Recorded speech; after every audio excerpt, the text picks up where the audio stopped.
Hello dear student, आज के इस नए वीडियो में आप सभी प्रिय छात्रों का स्वागत है। और आज मैं आपके लिए लेकर के आया हूं गोस्वामी तुलसीदास जी द्वारा रचित धनुष भंग शीर्षक से महत्वपूर्ण दोहे का संदर्भ लिखने का तरीका बताऊंगा और व्याख्या कैसे आप करेंगे और साथ ही साथ काव्यगत सौंदर्य कैसे लिखेंगे। महत्वपूर्ण दोहा है जो अभी आपको पता चल जाएगा।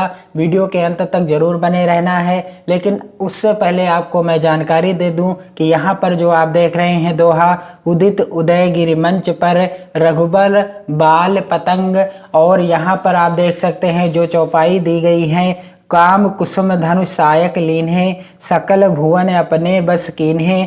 और यहाँ पर प्रभु ही चितय पुण्य चितव मही राजत लोचन लोल। और साथ ही साथ यहाँ पर आप देख सकते हैं, दिस कुंजरहु कमठ अहि कोला, धरहु धरनि धरि धीर न डोला।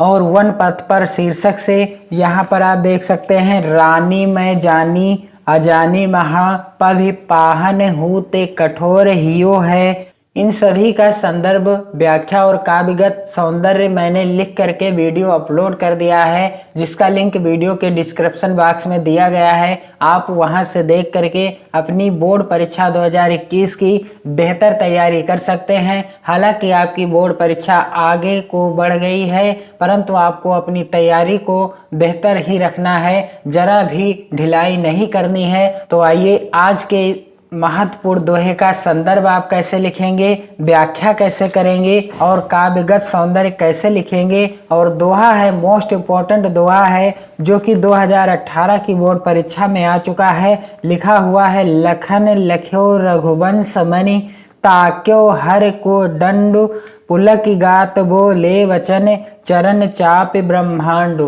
तो इस दोहे का आप संदर्भ कैसे लिखेंगे, व्याख्या कैसे करेंगे, काव्यगत सौंदर्य कैसे स्पष्ट करेंगे आदि के बारे में मैं आपको सबसे आसान तरीके से बताऊंगा। तो सबसे पहले आपको करना क्या होता है, दोहे की प्रथम लाइन से 2 या 3 शब्द को लिख देना है। फिर जैसे यहाँ पर आप देख सकते हैं लिखा हुआ है, ठीक इसी प्रकार से आपको इस तरह से लिख देना है। फिर आप हेडिंग डालेंगे संदर्भ, और संदर्भ मैंने आपको सबसे आसान तरीका बताया है संदर्भ लिखने का। चाहे आपका संदर्भ गद्यांश का हो, चाहे पद्यांश का हो, या चाहे संस्कृत खंड का हो, संदर्भ में मात्र एक चीज आपको चेंज करनी होती है। मान लीजिए यह संदर्भ अगर गद्यांश का होता तो यहाँ पर आप देख सकते हैं काव्य खंड लिखा है, तो यहाँ पर आपको सिर्फ गद्य खंड कर देना है, और यहाँ पर पद्यांश की जगह गद्यांश लिख देना है, और यहाँ पर पाठ का नाम और रचयिता का नाम या लेखक का नाम लिख देना है। संदर्भ में आपको किसी भी प्रकार का कंफ्यूजन नहीं होगा। बस आप एक बार सुन लीजिए।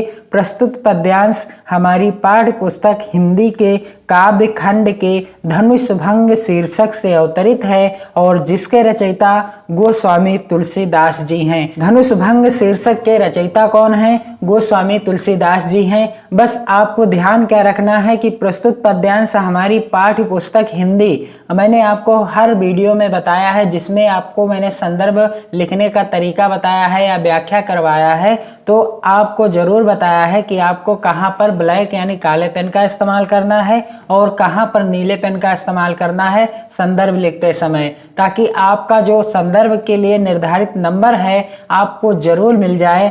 यही संदर्भ लिखने का तरीका होता है।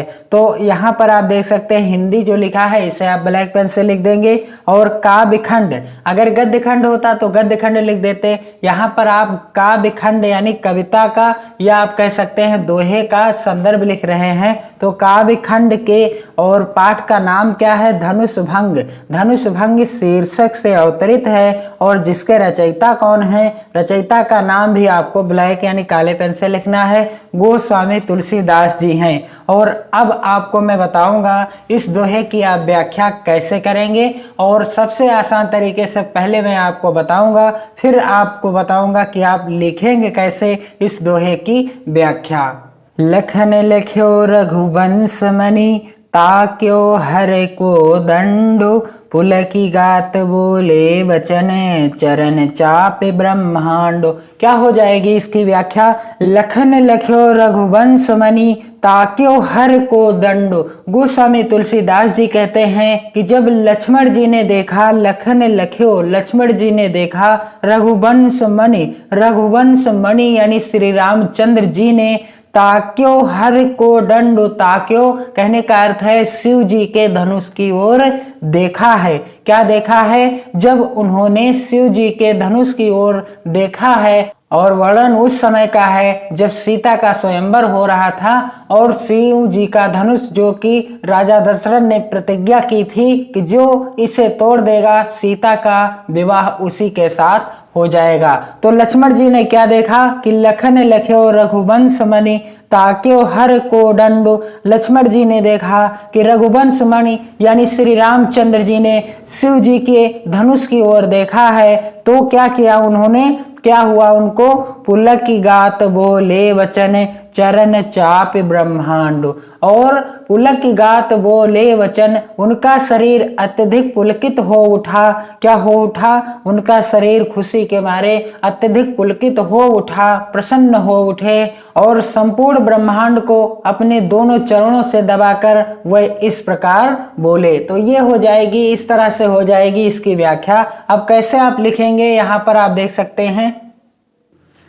लखन लख्यो रघुवंश मणि ताक्यो हर को दंडो पुलकी गात बोले वचने चरण चापि ब्रह्मांडो। तो इसकी व्याख्या आप सबसे पहले हेडिंग डालेंगे इस तरह से व्याख्या, फिर आपको लिखना है गोस्वामी तुलसीदास जी कहते हैं कि जब लक्ष्मण जी ने देखा कि रघुकुल मणि श्री रामचंद्र जी ने शिव जी के धनुष की ओर देखा है तो उनका शरीर अत्यधिक पुलकित हो उठा और संपूर्ण ब्रह्मांड को अपने दोनों चरणों से दबाकर वह इस प्रकार बोले। ये हो जाएगी इसकी व्याख्या।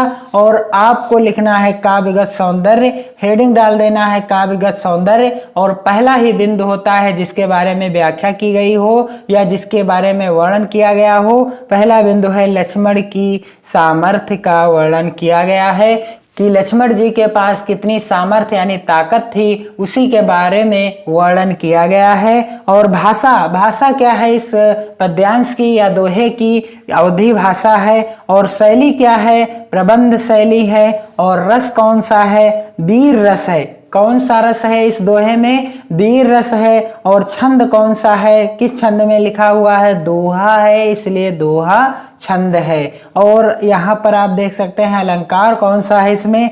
अनुप्रास अलंकार है तथा अतिशयोक्ति अलंकार है। इस तरह से आप इस दोहे का संदर्भ, व्याख्या और काव्यगत सौंदर्य जब आप लिख लेंगे आसान तरीके से, तो आपके लिए जो ये निर्धारित नंबर होते हैं संदर्भ, व्याख्या और काव्यगत सौंदर्य के, वह पूरे के पूरे मिल जाएंगे। तो वीडियो को अधिक से अधिक मित्रों में शेयर जरूर करना है और इसे लाइक भी जरूर करना है। और साथ ही साथ यदि आप चैनल पर नए हैं तो चैनल को सब्सक्राइब जरूर करना है। मेहनत के साथ पढ़ते रहना है क्योंकि आपको अपनी तैयारी हमेशा बरकरार रखनी है, कतई ढिलाई नहीं करना है। पढ़ते रहिए, मस्त रहिए, खुश रहिए, खुशियाँ बांटते रहिए। जय हिंद।